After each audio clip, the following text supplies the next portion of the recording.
여기 미국의 대형 포럼 회장에서 트럼프가 당선될 경우 한국이 겪을 상황을 듣고 한 여성이 놀라고 있는데요. 과연 이 회의장에서는 어떤 말이 오가고 있는지 오늘의 사연 시작하겠습니다. 안녕하세요. 저는 미국 뉴욕에서 무역회사 경제분석가로 일하고 있는 소피아 스미스입니다. 멕시코에서 태어나 18살에 미국으로 건너온 이민자죠. 한국이라는 나라가 제 인생에서 이토록 중요한 전환점이 될 줄은 전혀 몰랐습니다. 불과 1년 전만 해도 한국은 그저 북한과 대치하고 있는 미국의 보호가 필요한 먼 나라일 뿐이었어요. 뉴욕에서의 첫 직장 생활은 녹록지 않았습니다. 매주 월요일 아침 회의는 늘 긴장의 연속이었죠. 발언 기회를 얻기 위해 수차례 손을 들었지만 스페인어 악센트가 묻어나는 순간 회의실 분위기는 달라졌습니다.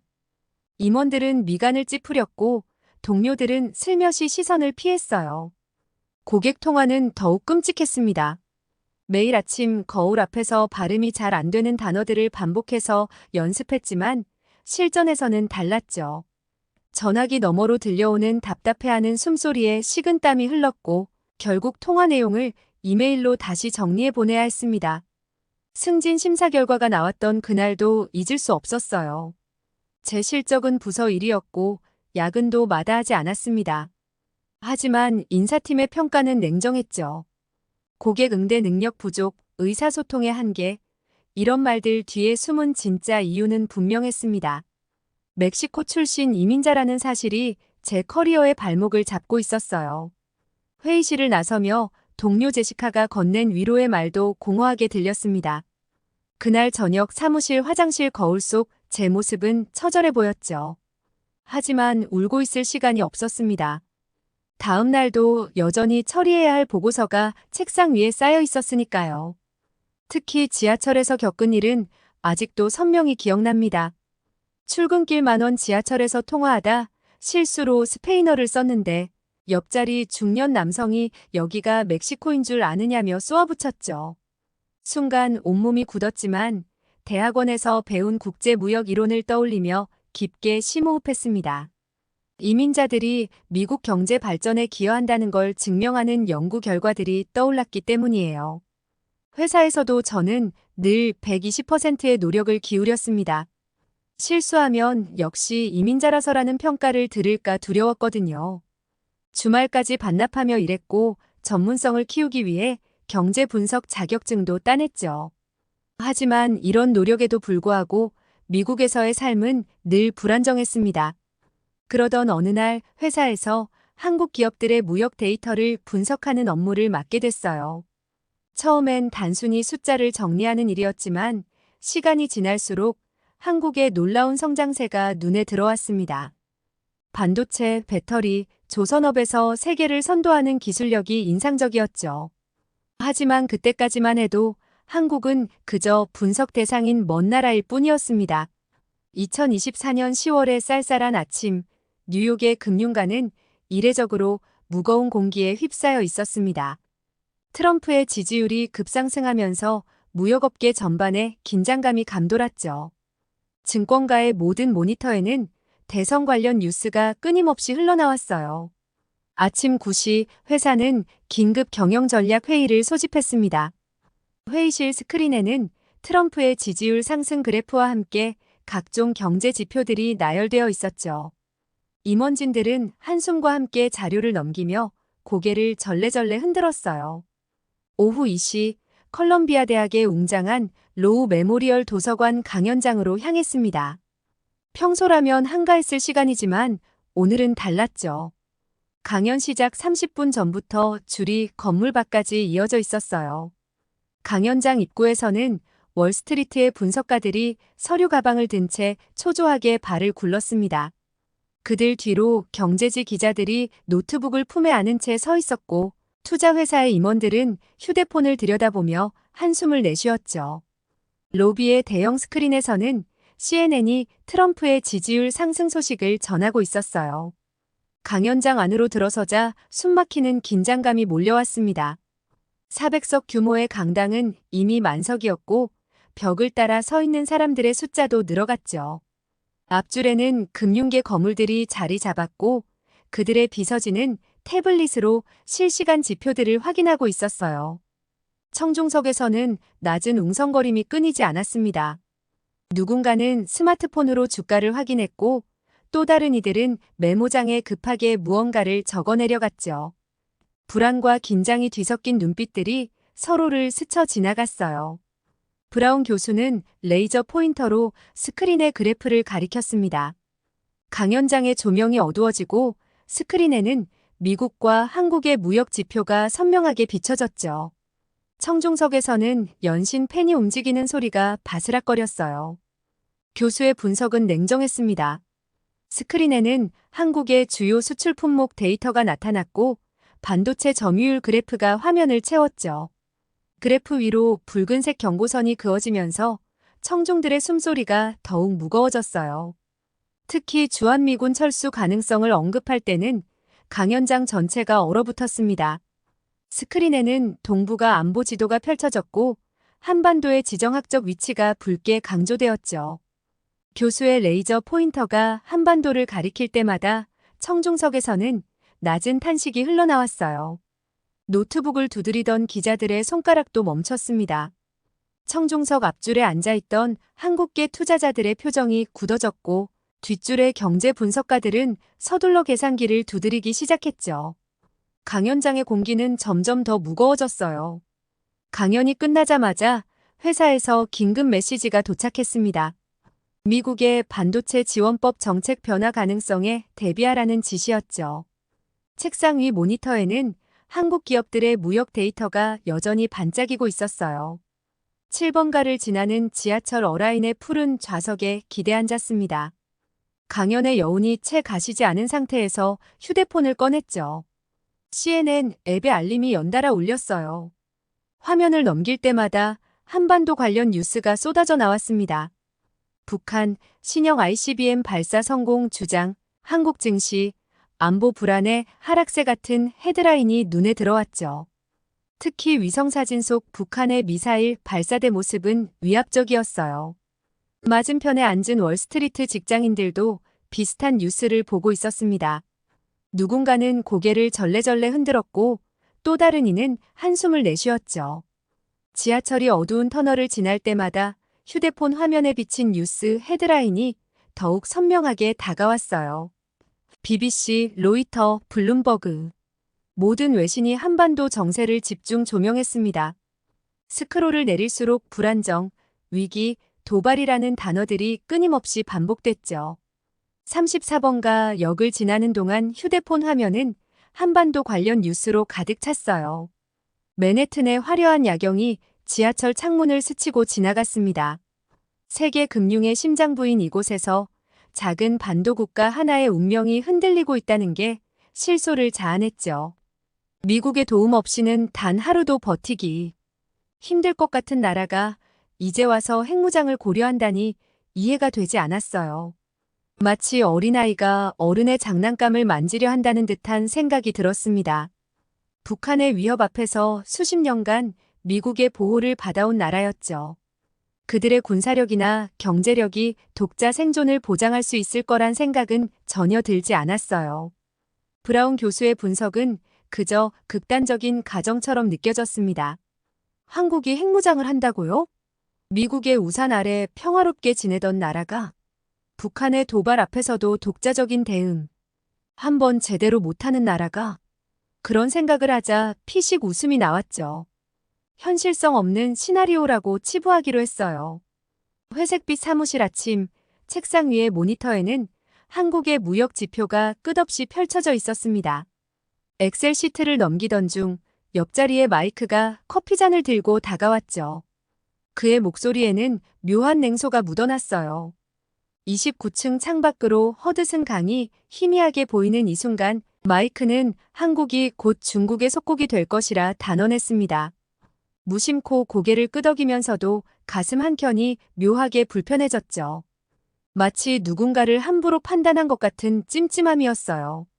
점심시간 구내식당의 대형 스크린에서는 CNBC 뉴스가 흘러나왔습니다. 한국의 국방비 증액 소식을 전하는 화면 속에는 반짝이는 강남의 고층 빌딩과 질서정연한 지하철, 첨단 IT 기기를 든 시민들의 모습이 스쳐 지나갔죠. 샐러드를 집어드는 손이 잠시 멈췄어요. 하지만 이내 고개를 저었습니다. 화려한 도시 풍경 뒤에 숨은 허상일 뿐이라고 생각했죠. 구내식당의 창문으로 보이는 월스트리트의 마천루들이 더욱 견고해 보였어요. 그때까지만 해도 한국은 그저 아시아의 작은 나라, 경제 지표 속 하나의 숫자에 불과했습니다. 조용한 월요일 아침, 새로운 목소리가 사무실을 울렸습니다. 회사에 새로 부임한 한국인 직원이었죠. 그의 완벽한 영어 발음이 의외였어요.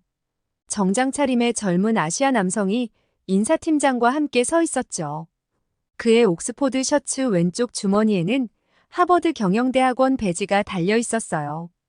처음 일주일은 두꺼운 파일과 끝없는 미팅 일정 속에서 고작 굿모닝과 굿나잇 정도를 주고받는 것이 전부였습니다.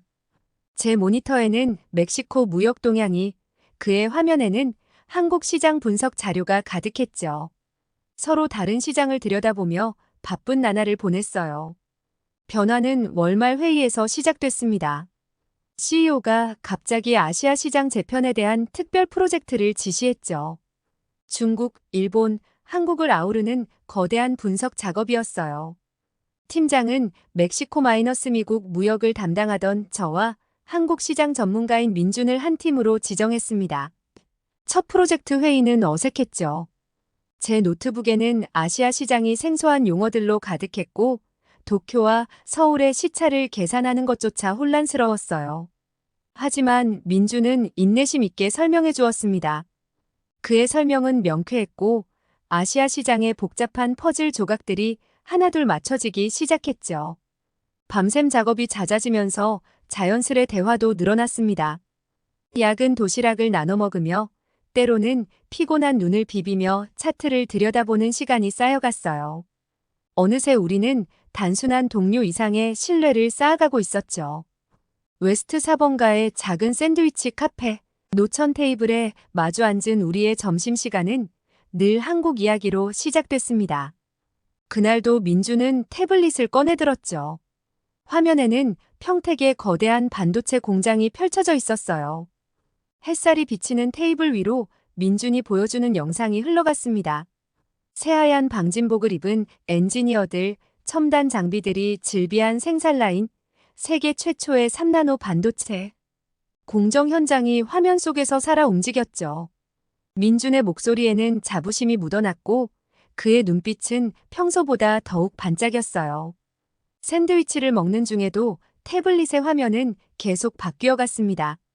울산의 거대한 배터리 공장, 서울 시내를 누비는 수소전기차, 도심 곳곳에 설치된 오지 기지국까지. 커피를 마시는 동안에도 민준의 설명은 끊이지 않았죠.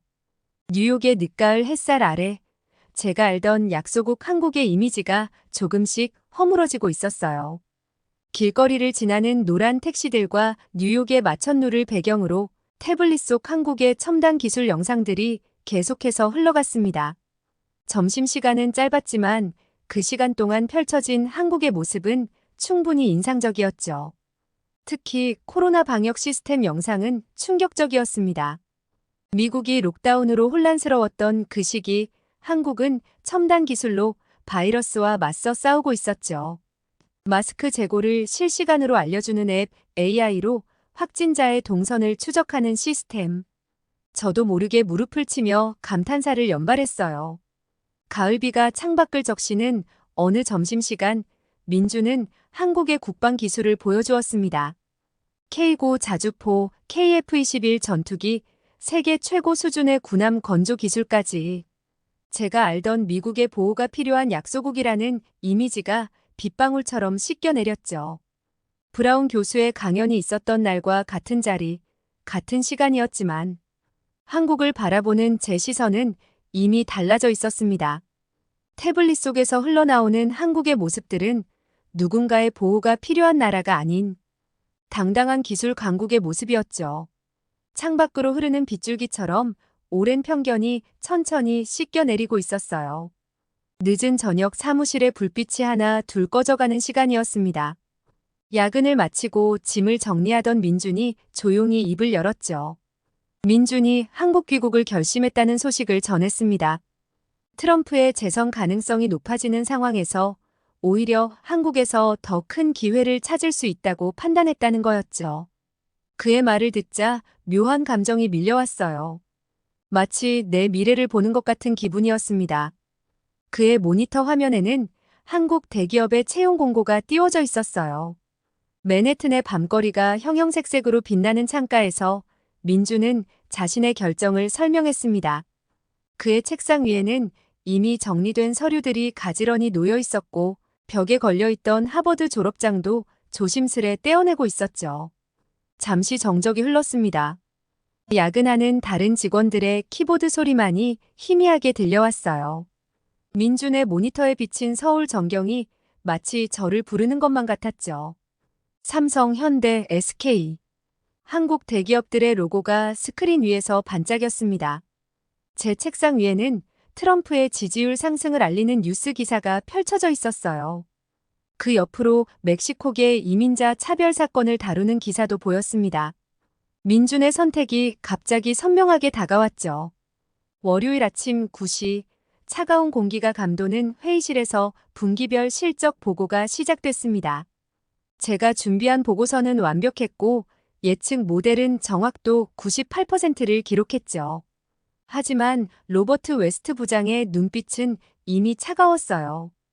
프레젠테이션이 절정에 달했을 때였습니다.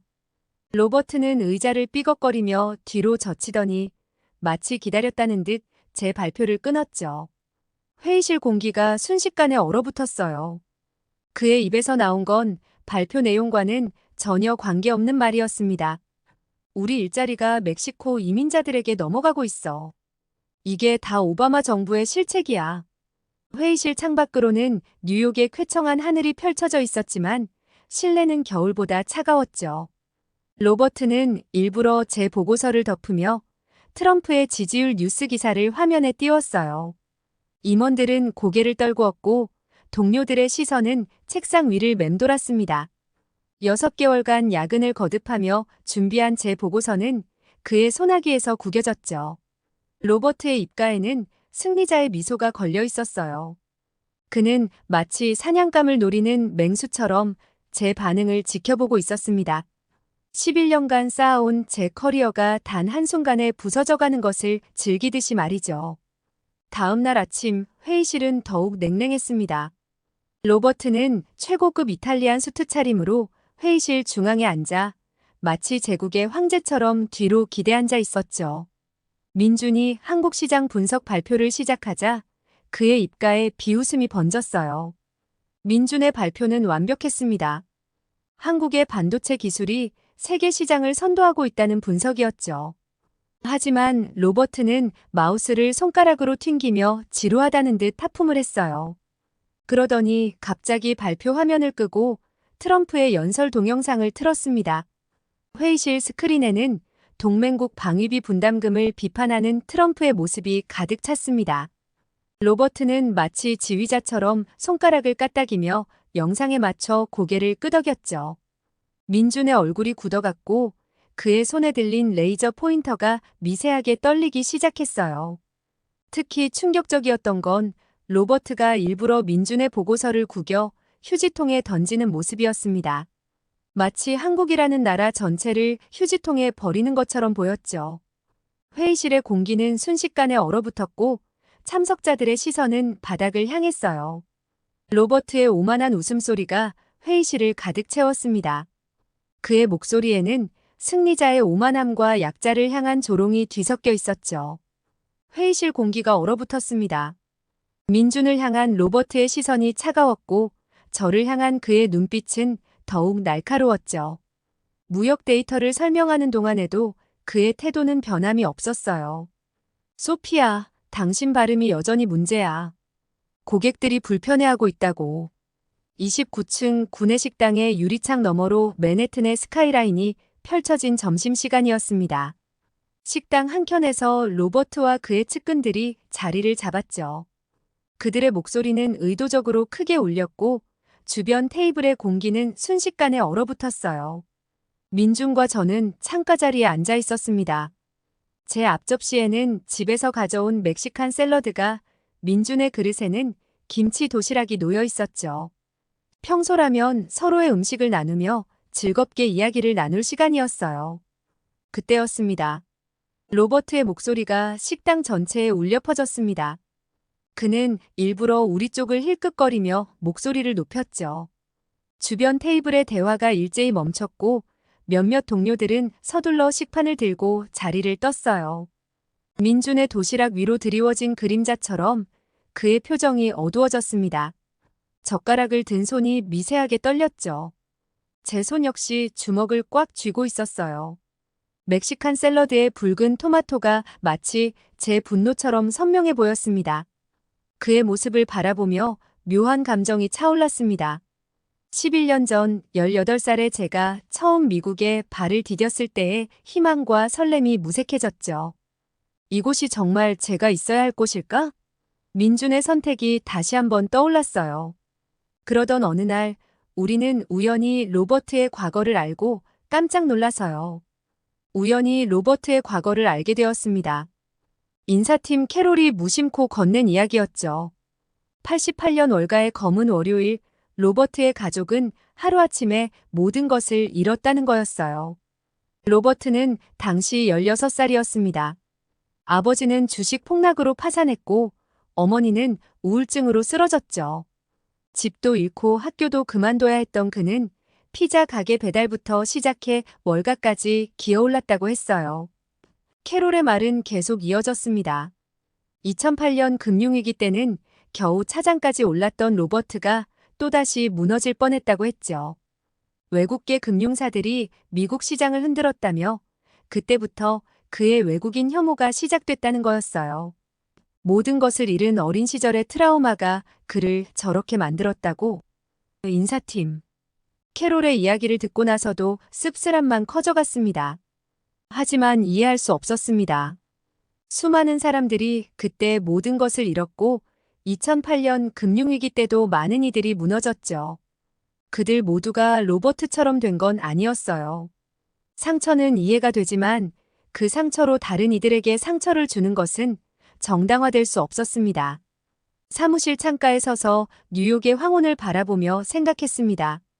로버트의 책상 위 오래된 가족 사진 속 밝은 미소를 짓고 있는 소녀는 지금처럼 편견과 혐오로 가득 차 있진 않았겠죠. 그가 선택한 건 상처를 극복하는 것이 아닌 상처를 무기로 삼는 것이었어요. 어쩌면 그의 모습은 미국의 어두운 단면을 보여주는 것인지도 모릅니다. 자신의 실패와 고통을 타인에 대한 혐오로 표출하는. 그의 책상에 놓인 트럼프 지지 배지가 저녁 노을에 반사되어 차갑게 빛났죠. 민준이 보여준 한국의 발전상이 떠올랐습니다. 전쟁의 폐허에서 일어난 나라 끊임없는 도전과 혁신으로 세계를 선도하는 기술 강국으로 성장한 나라. 로버트는 왜 이런 성공을 인정하지 못하는 걸까요? 아마도 그의 편견이 진실을 보지 못하게 가로막고 있는 것 같았어요. 거대한 변화는 늘 사소한 순간에서 시작됩니다. 제 인생의 전환점도 그렇게 찾아왔죠. 그날도 평소처럼 모니터를 들여다보고 있었어요. 화면 속에는 한국 기업들의 채용 공고가 잇따라 올라오고 있었습니다. 삼성전자의 해외 인재 채용 공고가 가장 먼저 눈에 들어왔습니다. 글로벌 무역 전문가 모집, 마치 절 부르는 것만 같았죠. LG에너지솔루션은 배터리 산업의 미래를 이끌어갈 인재를 찾고 있었고, 현대자동차는 수소차 시대를 함께할 파트너를 모집하고 있었어요. 점심시간 민준의 책상에서 우연히 발견한 한국의 부동산 매거진도 흥미로웠습니다. 서울 강남의 고층 아파트들은 뉴욕의 그것과 닮아 있었죠. 하지만 지하철은 더 깨끗했고 거리는 더 안전해 보였어요. 특히 외국인 전문가 정착 지원 프로그램이라는 문구가 눈길을 끌었습니다. 그러다 로버트가 던진 멸시적인 눈빛을 마주쳤습니다.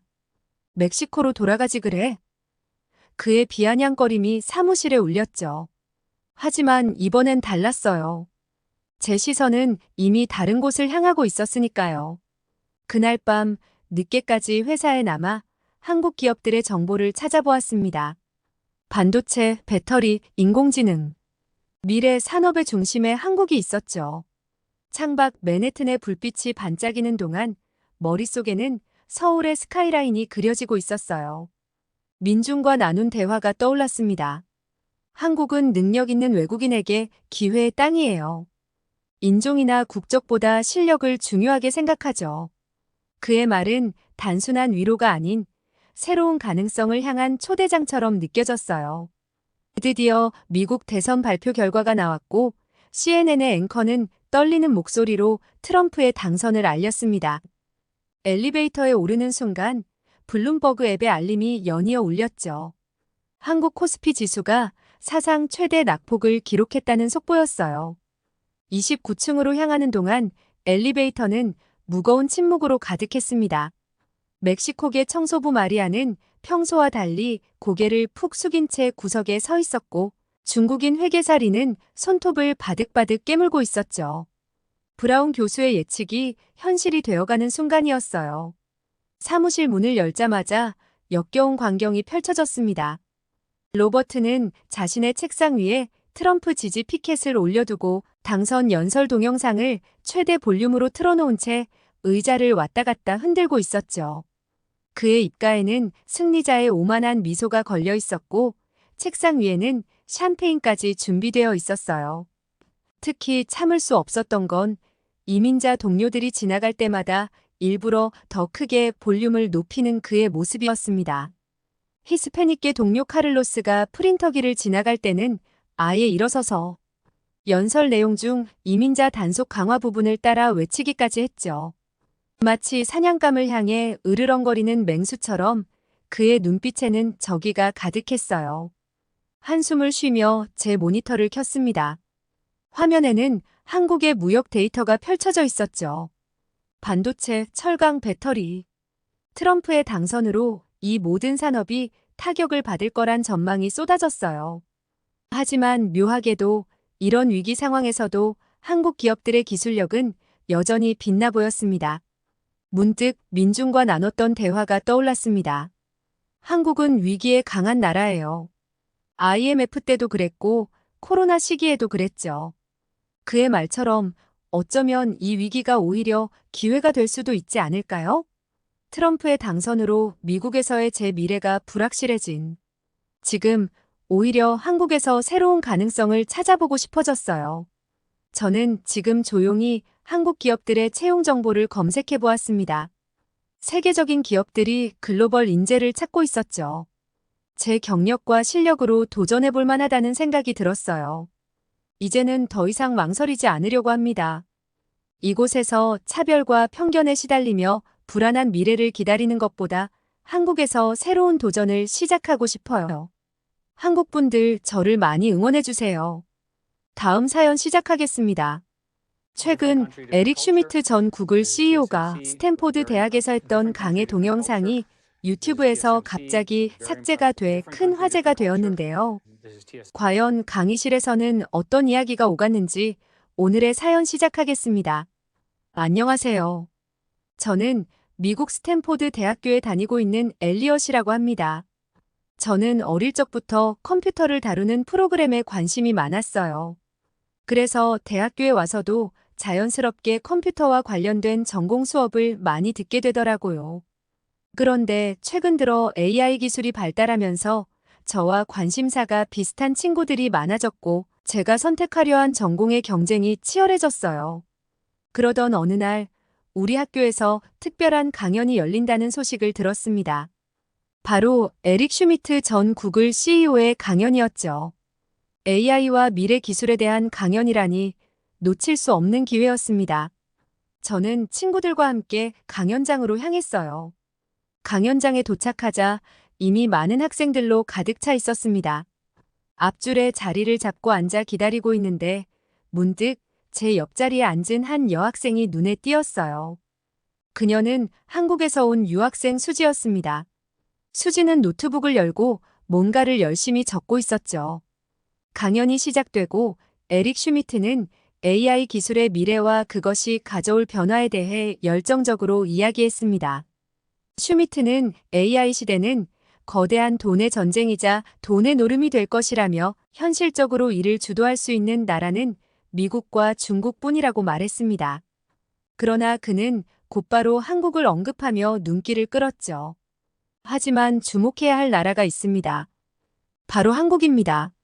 한국은 AI 기술과 반도체 기술 모두에서 세계적인 경쟁력을 갖춘 몇 안 되는 나라 중 하나입니다. 그런데 갑자기 제 옆에 수지가 손을 들고 질문을 했어요. 그때 수지가 손을 들고 질문했어요. 한국, 중국, 일본, 그리고 미국의 IT 산업이 AI 시대에 어떤 역할을 할 수 있을까요? 특히 이 국가들의 강점과 차이점이 궁금합니다.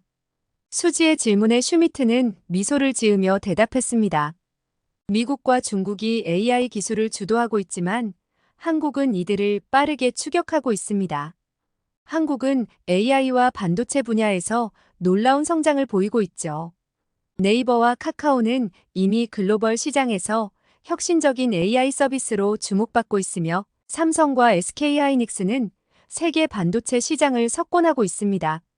일본이 로봇 공학에서 강점을 보이고 있다면 한국은 그를 뛰어넘는 종합적인 기술력을 자랑합니다.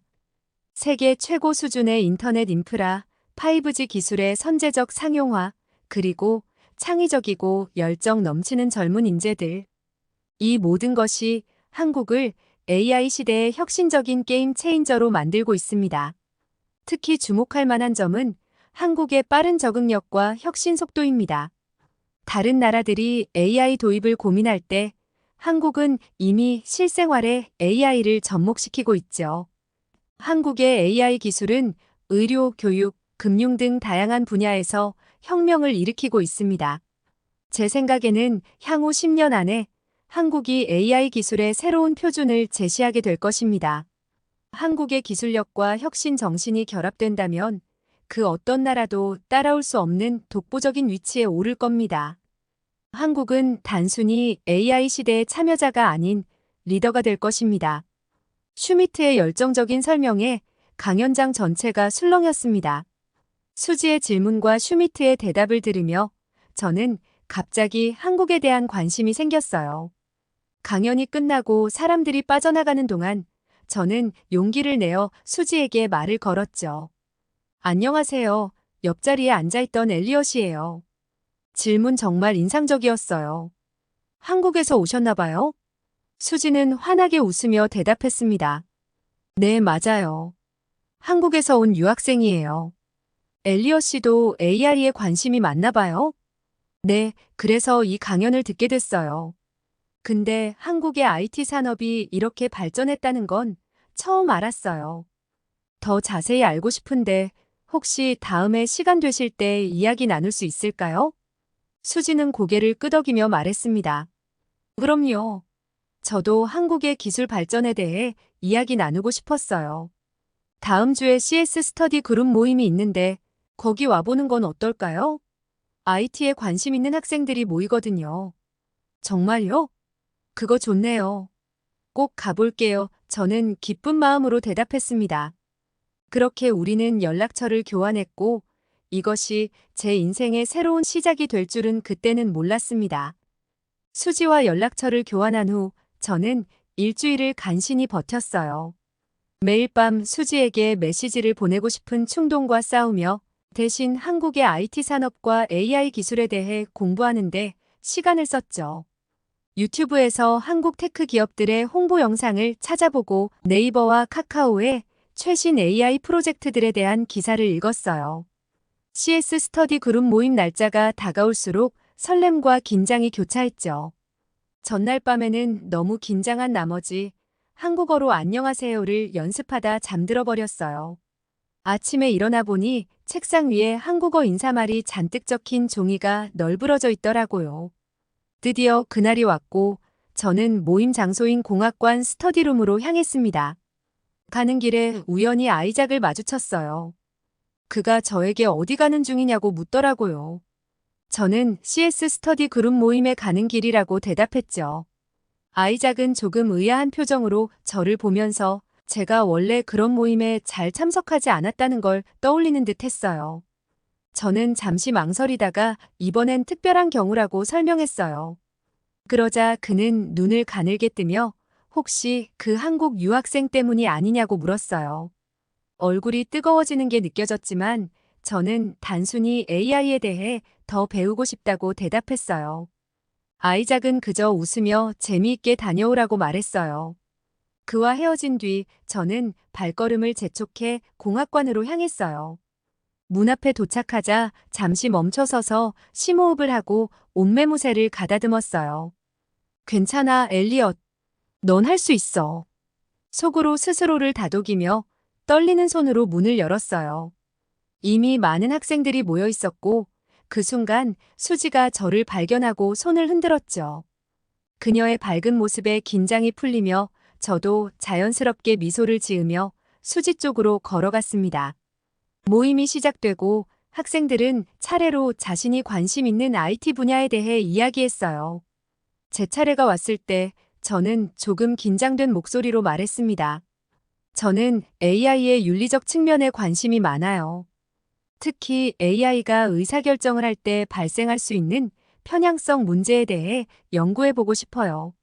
수지의 열정적인 목소리와 반짝이는 눈빛에 저는 잠시 넋을 잃고 말았어요. 그녀의 지적인 모습이 너무나 매력적으로 느껴졌죠. 저는 그녀의 말 한마디 한마디에 귀를 기울이며 동시에 그녀의 표정 변화를 관찰하고 있었어요. 모임이 끝난 후 저는 용기를 내어 수지에게 다가갔어요. 수지, 혹시 시간 되면 커피 한잔 하면서 이야기 더 나눌 수 있을까요? 제 심장은 빠르게 뛰고 있었지만 최대한 침착하게 물었죠. 수지는 환한 미소를 지으며 대답했어요. 그럼요, 좋아요. 우리는 근처 카페로 향했고 저는 그녀에게 한국의 IT 기업들이 어떻게 AI 윤리 문제에 접근하고 있는지 그리고 정부의 정책은 어떤지 더 자세히 물어봤어요. 수지는 상세히 설명해 주었고 저는 그녀의 말 한마디 한마디를 놓치지 않으려 집중했어요. 대화를 나누는 동안 저는 수지의 지식과 열정에 점점 더 매료되어 갔어요. 그녀가 말할 때마다 눈을 반짝이는 모습, 손짓을 해가며 열정적으로 설명하는 모습이 너무나 아름답게 느껴졌죠. 수지, 정말 대단해요. 한국의 AI 산업에 대해 이렇게 잘 알고 계시다니 저는 진심을 담아 말했어요. 당신과 이야기를 나누면 늘 새로운 걸 배우게 되는 것 같아요. 수지는 살짝 부끄러운 듯 미소 지었어요.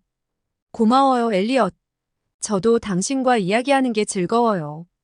그 순간 저는 제가 단순히 한국의 AI 기술뿐만 아니라 수지라는 사람 자체에 깊이 빠져들고 있다는 것을 깨달았어요. 수지가 저에게 뜻밖의 제안을 하였어요. 엘리엇, 다음 주에 우리 학교에서 AI와 윤리 세미나가 열려요. 같이 가볼래요? 수지가 제안했어요. 정말요? 꼭 가고 싶어요. 저는 기쁘게 대답했습니다. 그 후로 수지와 저는 자주 만나 한국의 IT 산업과 AI 기술에 대해 이야기를 나눴어요. 도서관에서 함께 공부하며 수지는 한국의 빠른 인터넷 속도, 혁신적인 스마트폰 기술, 그리고 5G 상용화에 대해 열정적으로 설명해 주었죠. 한 달 정도 지났을 때 저는 수지에 대한 제 감정을 더 이상 숨길 수 없었어요. 어느 날 저녁 우리는 늦게까지 도서관에서 공부하다가 함께 캠퍼스를 걸어 나왔어요. 밤하늘에 별이 반짝이는 것을 보며 저는 용기를 냈죠. 수지야, 제가 조심스럽게 말을 꺼냈어요. 너와 함께 시간을 보내면서 나는 단순히 한국의 기술만이 아니라 내가 좋아졌어. 수지는 걸음을 멈추고 저를 바라봤어요. 그녀의 눈에서 놀람과 기쁨이 교차하는 것을 볼 수 있었죠. 솔직히 말하면 제가 계속해서 말했어요. 너의 지식과 열정, 그리고 따뜻한 마음에 반해버렸어. 우리 사귀어 볼래? 수지는 잠시 침묵했고 그 순간이 제게는 영원처럼 느껴졌어요. 그리고 마침내 그녀가 미소를 지으며 대답했죠. 나도 엘리엇이 좋아. 내가 한국과 AI에 대해 그렇게 열심히 공부하는 모습을 보면서 나도 모르게 마음이 끌렸어. 우리는 서로를 바라보며 환하게 웃었어요. 그 순간 캠퍼스의 종소리가 울렸고 마치 우리의 새로운 시작을 축하해주는 것 같았죠. 그 후로 우리의 관계는 더욱 깊어졌어요. 함께 공부하는 시간은 이제 데이트가 되었고 한국의 기술에 대한 토론은 우리의 미래에 대한 이야기로 자연스럽게 이어졌죠. 어느 날 수지가 자신의 노트북을 펴고 한국의 IT 기업들의 최신 프로젝트들을 보여줬어요. 봐, 이건 네이버의 AI 번역 기술이야. 한국어와 영어 사이의 번역 정확도가 정말 높아졌어. 저는 감탄하며 말했어요. 와, 정말 대단하네요. 한국의 기술력이 이렇게 뛰어난 줄 몰랐어요. 수지는 미소 지으며 대답했습니다. 맞아, 한국은 IT 강국이지 언젠가 엘리엇도 한국에 와서 직접 경험해봐야 해요. 서울의 활기찬 분위기, 빠른 인터넷, 그리고 끊임없이 혁신을 추구하는 기업들을 보면 정말 놀랄 거예요. 그 말을 듣는 순간 저는 한국을 방문해보고 싶다는 강렬한 욕구를 느꼈습니다. 한국의 IT 산업과 문화 그리고 그 속에서 꽃피는 혁신의 현장을 직접 목격하고 싶었어요. 수지와의 대화를 통해 한국의 IT 산업에 대한 관심이 깊어지던 어느 날 제 절친한 친구 아이작이 저희의 대화를 우연히 듣게 되었어요. 평소 기술 혁신에 대해 회의적이었던 아이작은 눈살을 찌푸리며 말을 걸어왔습니다. 엘리엇, 너 요즘 한국 얘기만 하더라. 그렇게 좋아? 저는 흥분된 목소리로 대답했어요. 응, 정말 놀라워. 한국의 AI 기술이 이렇게 발전했다니 믿기 힘들어. 그러자 아이작은 고개를 저으며 말했습니다. 그래, 기술은 발전하겠지. 하지만 그게 과연 좋은 일일까? AI가 발전할수록 우리 일자리는 어떻게 되는 거야? 아이작의 말에 저는 잠시 말문이 막혔어요. 그의 우려가 전혀 근거 없는 것은 아니었거든요. 하지만 수지가 나서서 설명해 주었습니다. 아이작, 그 걱정 이해해요. 하지만 AI는 일자리를 빼앗는 게 아니라 새로운 형태의 일자리를 만들어내고 있어요.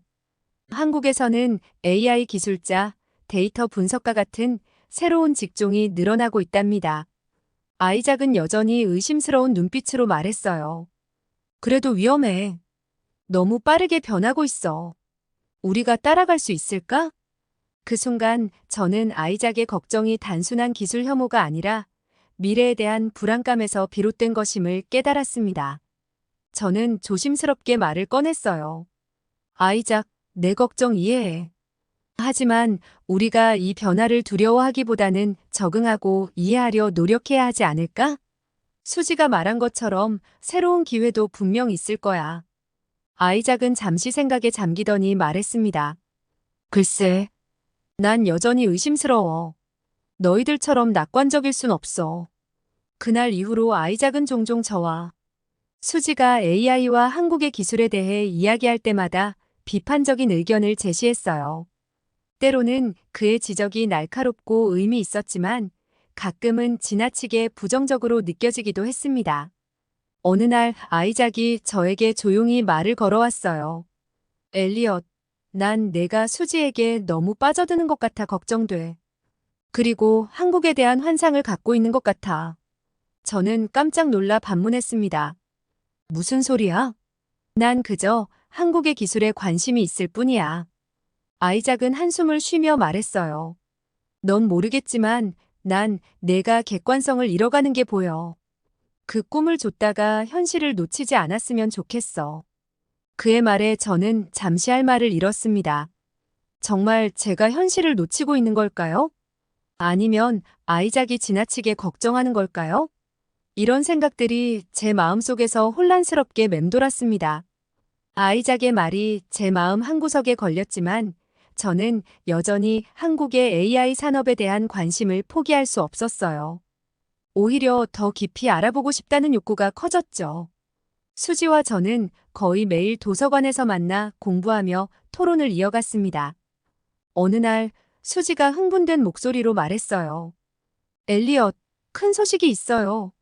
한국의 한 스타트업이 혁신적인 AI 기반 의료진단 시스템을 개발했대요. 이게 의료 분야를 완전히 바꿀 수 있대요. 저는 눈을 반짝이며 대답했습니다. 와, 정말 대단하네요.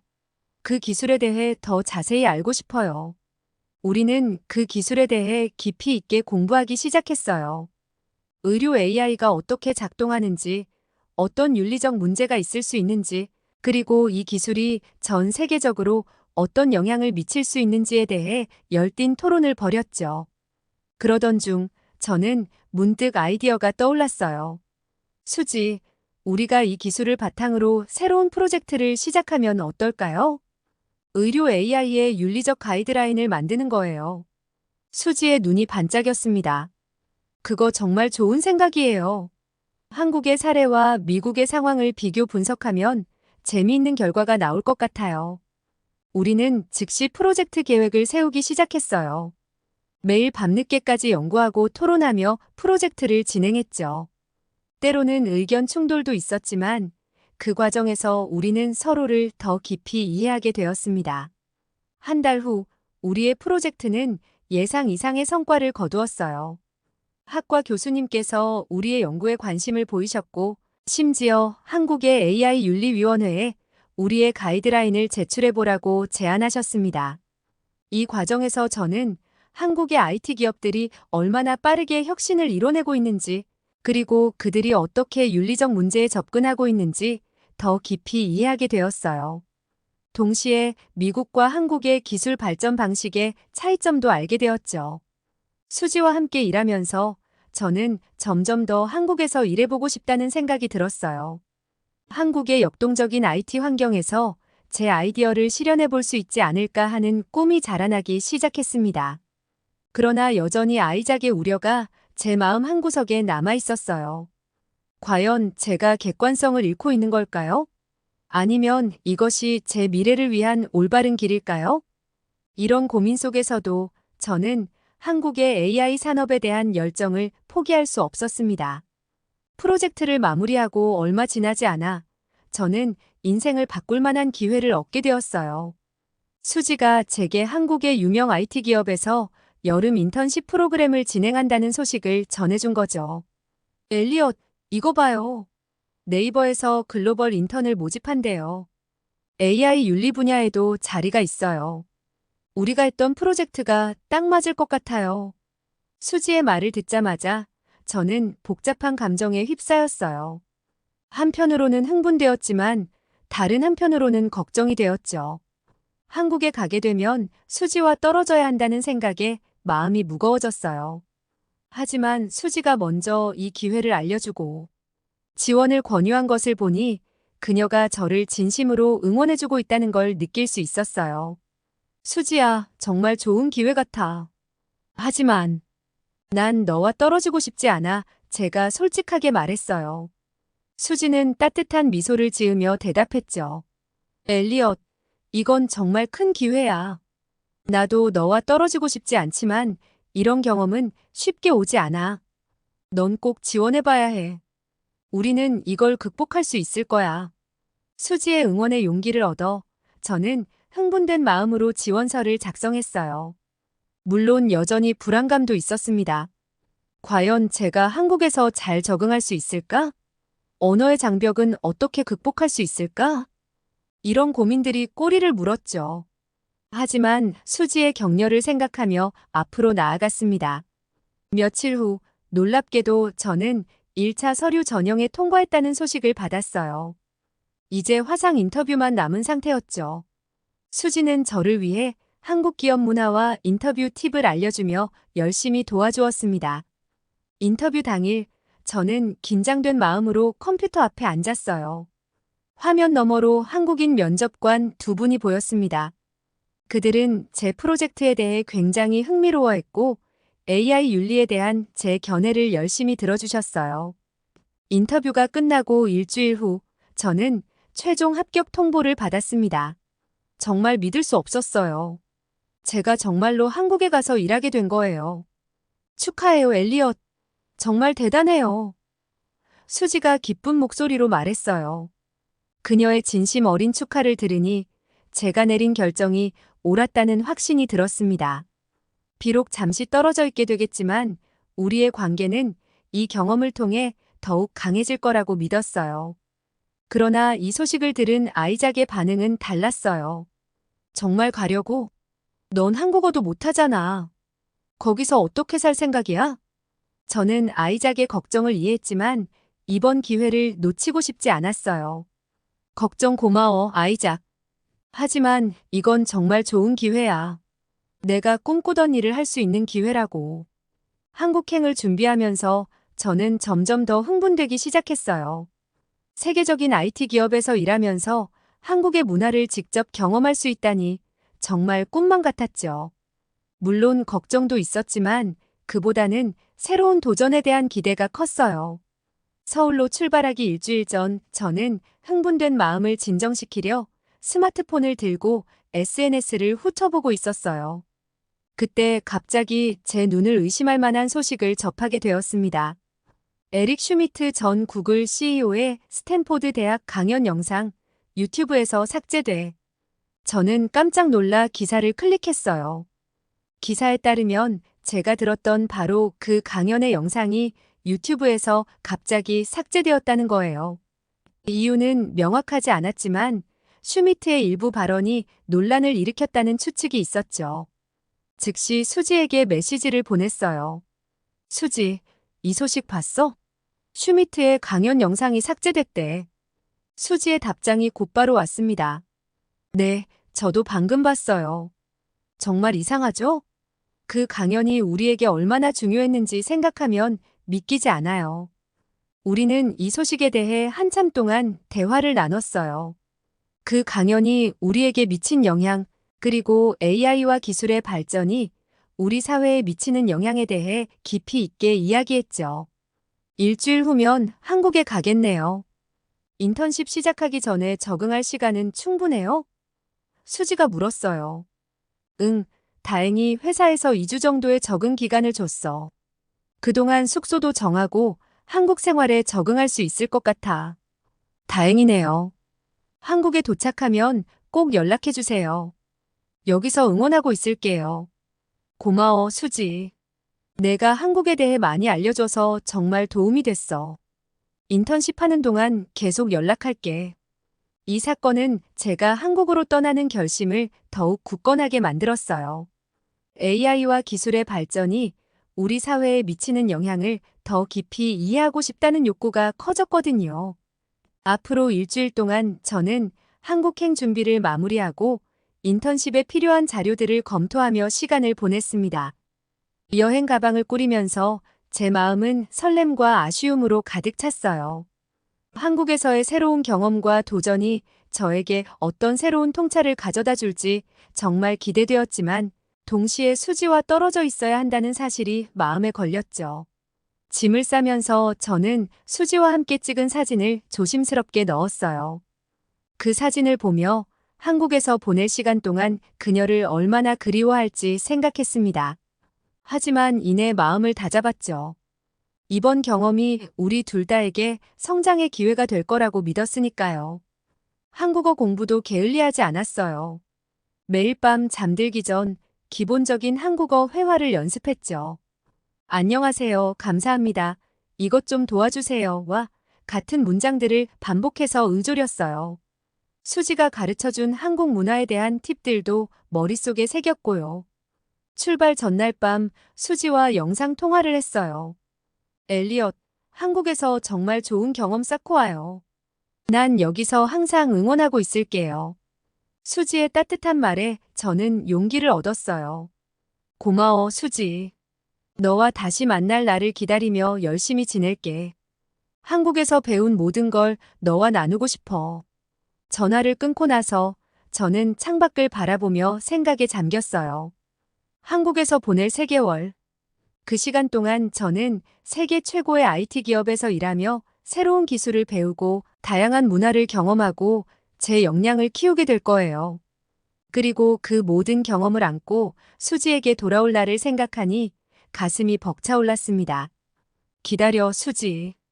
더 성장한 모습으로 돌아갈게 저는 마음속으로 다짐했어요. 한국에서의 새로운 모험을 앞두고 저는 설렘과 기대로 가득 찬 채 잠이 들었습니다. 내일은 제 인생의 새로운 장이 시작되는 날이 될 거예요. 그리고 그 여정의 끝에서 수지와 다시 만날 날을 그리며 저는 행복한 미소를 지었답니다. 다음 이야기 시작합니다.